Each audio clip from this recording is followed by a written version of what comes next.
नमस्ते। मैं स्वर्ण कमल हूँ। मैं गीता के कुछ जीवन बदलने वाले श्लोक और उनके अर्थ लेकर उपस्थित हुआ हूँ। हम कमज़ोर नहीं हैं, हम बस अपने असली स्वरूप को पहचान कर उसी के अनुसार कार्य नहीं कर पाते। यदि जीवन में सफलता प्राप्त करनी है तो पहले अपने अंतःकरण को जानो और अपने मन को मित्र बनाओ। बाकी सब अपने आप जीत लिया जाएगा। शांत होने की बजाय प्रशांत बनो, यही जीवन में मुक्ति का मार्ग है। ऐसा भगवत गीता में बताया गया है। भगवत गीता केवल एक पुस्तक नहीं है, यह अंतकरण को शुद्ध करने, जीवन को उज्जवल बनाने और सत्य का मार्ग दिखाने वाले दिव्य गीतों का ग्रंथ है। हमारी सनातन परंपरा में 60 से अधिक गीता है, जैसे कि अर्जुन को श्री कृष्ण द्वारा सुनाई गई भगवत गीता, श्री कृष्ण द्वारा उद्धव को सुनाई गई उद्धव गीता, अष्टावक्र द्वारा राजा जनक को सुनाई गई अष्टावक्र गीता। ये सभी जीवन में गाने योग्य दिव्य ज्ञान से भरा ग्रंथ है। इनमें से महर्षि वेदव्यास द्वारा रचित भगवत गीता, जो स्वयं भगवान कृष्ण द्वारा गाई गई थी, इसके कुछ श्लोक मैं यहाँ प्रस्तुत कर रहा हूँ। आइए सुने भगवत गीता। भगवत गीता विशेष रूप से कलयुग के मानव के उद्धार के लिए मार्गदर्शन करने के लिए आई सर्वश्रेष्ठ, सरल, शुद्ध और प्रभावशाली ग्रंथ है। इसमें कुल 700 श्लोक और 18 अध्याय है, जिनमें जीवन, कर्तव्य, मानवता, आत्मज्ञान, योग, भक्ति, शांति और मोक्ष का मार्ग सूक्ष्म लेकिन अत्यंत सुंदर रूप में प्रस्तुत किया गया है। भगवत गीता महर्षि वेदव्यास द्वारा रचित महाभारत के भीष्म पर्व के अंतर्गत दी गई है। महाभारत के मुख्य नायक राजा धृतराष्ट्र जन्मजात अंधे थे। वे कुरुक्षेत्र में होने वाला विशाल युद्ध को अपनी आंखा से नहीं देख सकते थे। इसलिए महर्षि वेदव्यास ने संजय को दिव्य दृष्टि प्रदान की थी। संजय कुरुक्षेत्र की प्रत्येक घटना, जैसे युद्ध की भावनाएं, रणभूमि की हलचल, अर्जुन का द्वंद्व और श्री कृष्ण के दिव्य उपदेश यथार्थ रूप में देखते और धृतराष्ट्र को सुनाते थे। आजकल हम महाभारत की कथा सुनते या टेलीविजन श्रृंखला देखते समय संजय द्वारा सुनाई गई तीनों अद्भुत घटनाओं को देखा और सुन रहे होते हैं। गीता इस प्रकार शुरू होती है। धृतराष्ट्रोवाच धर्मक्षेत्रे कुरुक्षेत्रे समवेतायुत्सव मामका पांडवाश्चैव किम कुर्वत संजय। हे संजय, धर्मभूमि कुरुक्षेत्र में युद्ध के लिए एकत्र हुए मेरे पुत्र और पांडव अब क्या कर रहे हैं? वास्तविक रहस्य यह है कि कुरुक्षेत्र और धर्मक्षेत्र केवल बाहरी भूमि नहीं है, यह युद्ध भूमि हमारे अपने हृदय में भी है। मानव द्वारा प्रतिदिन जो जाने वाली क्रियाएं इसी भीतरी कुरुक्षेत्र में होती रहती है। संजय इस प्रश्न का उत्तर देते हुए धृतराष्ट्र को युद्ध भूमि का दृश्य बताते हैं। अर्जुन जब युद्ध क्षेत्र के मध्य भाग में पहुंचते हैं और देखते हैं कि उनके अपने दाजू भाई, गुरु, जिजुआ और नातेदार सभी शत्रु के रूप में खड़े हैं, तब उनका मन कमजोर हो जाता है। हाथ कांपने लगते हैं, शरीर थरथराने लगता है, आंखें नम हो जाती है और धनुष हाथ से छूट जाता है। वह रथ के पीछे जाकर भूमि पर गिर जाते हैं। इस प्रकार एक वीर योद्धा मानसिक रूप से टूट जाता है और यही पहला अध्याय समाप्त होता है। पहले श्लोक के अलावा धृतराष्ट्र अंत तक कुछ नहीं बोलते, केवल कथा की शुरुआत करते हैं। बाकी 679 श्लोकों में संजय 41, अर्जुन 84, श्री कृष्ण 574 श्लोक बोलते हैं। फिर दूसरे अध्याय की शुरुआत होते हैं। संजय उवाच तं तथा कृपयाविष्टम् अश्रुपूर्णकुलेक्षणं विषीदन्तमिदं वाक्यम् उवाच मधुसूदन। दया भरी आंसुओं से भरी और मानसिक रूप से परेशान अर्जुन को देखकर भगवान मधुसूदन ने यह वचन कहा। वास्तव में दूसरे अध्याय में श्री कृष्ण का मधुर गहन वचन अर्जुन को ही नहीं बल्कि हम सभी को प्रभावित करते हैं। भगवान कृष्ण पूछते हैं, अर्जुन यह दुर्बलता कहाँ से आई?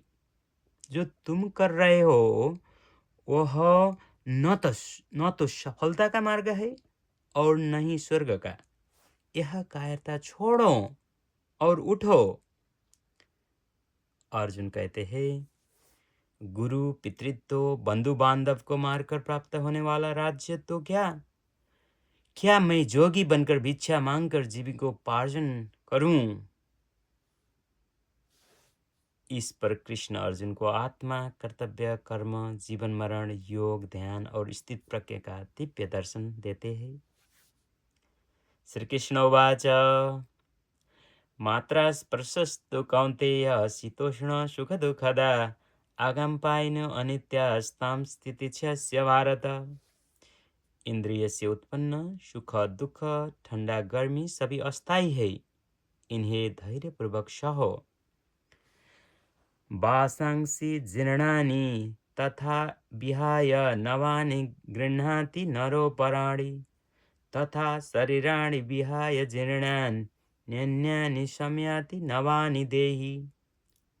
जैसे हम पुराने कपड़े उतार कर नए पहनते हैं, वैसे ही आत्मा पुराने शरीर को छोड़कर नया शरीर धारण करती है।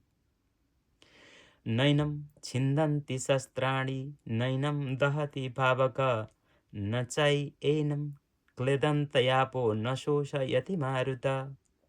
आत्मा को शस्त्र नहीं काट सकते, आग नहीं जला सकते, पानी से नहीं भिजा सकते और हवा से सुखा नहीं सकते। हत्वा प्राप्स्यसि स्वर्गं जित्वा भोक्ष्यसे महिम तस्मात् उत्तिष्ठ कौन्तेय युद्धाय कृतनिश्चय।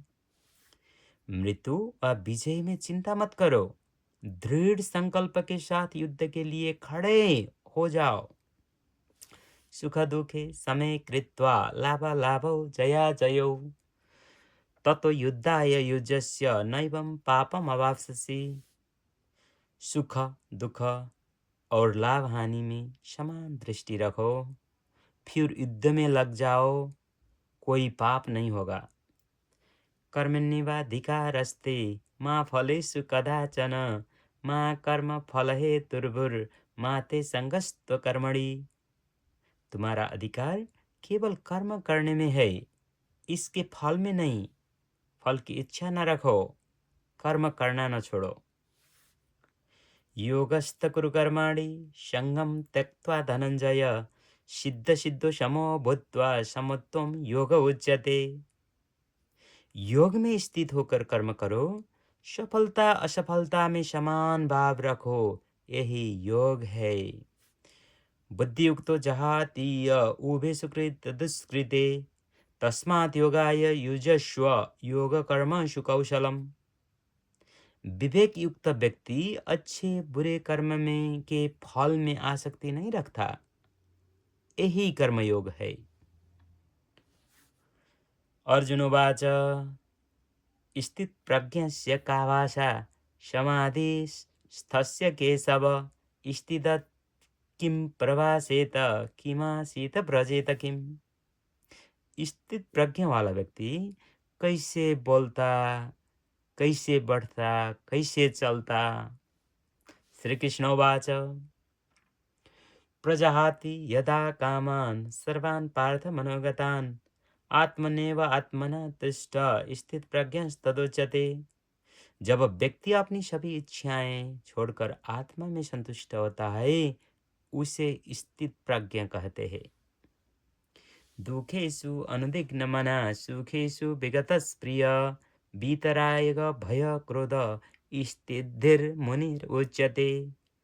जो व्यक्ति दुख में अशांत नहीं हो, सुख में अभिभूत नहीं होता, वह स्थिर बुद्धि वाला मुनि कहलाता है।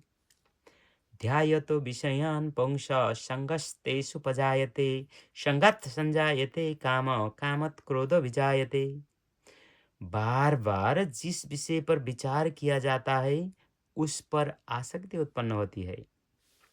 क्रोधात भवति सम्मोह, सम्मोह स्मृति विभ्रम, स्मृति भंशात बुद्धिनाशो, बुद्धिनाशात प्रणश्यति। क्रोध से बुद्धि भ्रमित होती है और भ्रम से बुद्धि नष्ट हो जाती है। इंद्रियाणि इंद्रियाणाम ही चरताम यन्मनो अनुविधीयते, तदस्य हरति प्रज्ञाम वायुर्नावम इवाम वशी। जैसे नाव को हवा हिला देते हैं, वैसे ही इंद्रिय मन को भटकाते हैं। या निशा सर्वभूतानां तस्याम जागृति संयमी, यस्याम जागृति भूतानि सा निशा पश्यत्यो मुने। जो बात सामान्य लोगों को अस्पष्ट लगती है, वह ज्ञानी व्यक्ति के लिए पूर्णतः स्पष्ट होती है। दूसरे अध्याय के बाद अर्जुन फिर दुविधा में पड़ते हैं, ज्ञान बड़ा है कि है या कर्म। और तीसरे अध्याय कर्मयोग आरंभ होता है। अर्जुनोवाच ज्यायसि चेत्कर्मणस्ते मता बुद्धिर्जनार्दन, तत्किं कर्मणि घोरे मां नियोजयसि केशव। यदि ज्ञान कर्म से श्रेष्ठ है तो फिर मुझे यह कठिन कर्म क्यों करना चाहते हो? श्री कृष्णोवाच लोके अस्मिन् दुविधा निष्ठा पुरा प्रकृत मया नघ, ज्ञान योगेन सांख्यानां कर्म योगेन योगिनाम्। इस संसार में दो आध्यात्मिक मार्ग बताए हैं, ज्ञान योग और कर्म योग। न कर्मण मनारंभान नैष्कर्म्यं पुरुषश्नुते, न च संन्यासनादेव सिद्धिं समधिगच्छति। बिना कर्म किए कोई सिद्धि नहीं प्राप्त कर सकता। नहीं कश्चित् क्षणमपि जातो त्रिष्ठित्य कर्मकृत्, कारयसे हवसे कर्म श्रवा प्रकृति जय गुणै। कोई भी व्यक्ति एक क्षण के लिए भी निष्क्रिय नहीं रह सकता। कर्मेन्द्रियाणि संयम्य यास्ते मनमा स्मरण, इंद्रियार्थानां विमूढ़ात्मा मिथ्याचार संयुज्यते। इंद्रिय नियंत्रित और विवेकपूर्ण कर्म करने वाला व्यक्ति ज्ञानी है, अन्यथा मिथ्याचारी है। नियतम कुरु कर्मत्वं कर्म ज्यायो ह्यकर्मण, शरीर यात्रा पीचते न प्रसिद्धयत अकर्मण। नियमित कर्म करना कर्म न करने से श्रेष्ठ है। अथ केन प्रयुक्तायम, अर्जुनोवाच अथ केन प्रयुक्तोऽयं पापं चरति पुरुष, अनिच्छन्न विभाषणेय बलादीव नियोजित। न चाहकर भी पाप क्यों करता है व्यक्ति? श्री कृष्णोवाच काम एष क्रोध एष रजोगुण समुद्भव, महासन महापापमा विद्वान मेह वैरिणम। काम और क्रोध रजोगुण से उत्पन्न होते हैं। आवृतम ज्ञानमेतेन ज्ञानिनो नित्यवैरिणा, काम रूपेण कौन्तेय दुष्पूरेण नलेन च। ज्ञान ढका हुआ है, लेकिन स्थायी शत्रु काम अज्ञानता को ढकता है। इंद्रियाणि मनोबुद्धिर अस्य अधिष्ठानम् उच्यते, एतैर्विमोह यत्यैर्ज्ञानमावृत देहिनम्। इंद्रिय मन और बुद्धि आत्मा के आधार है।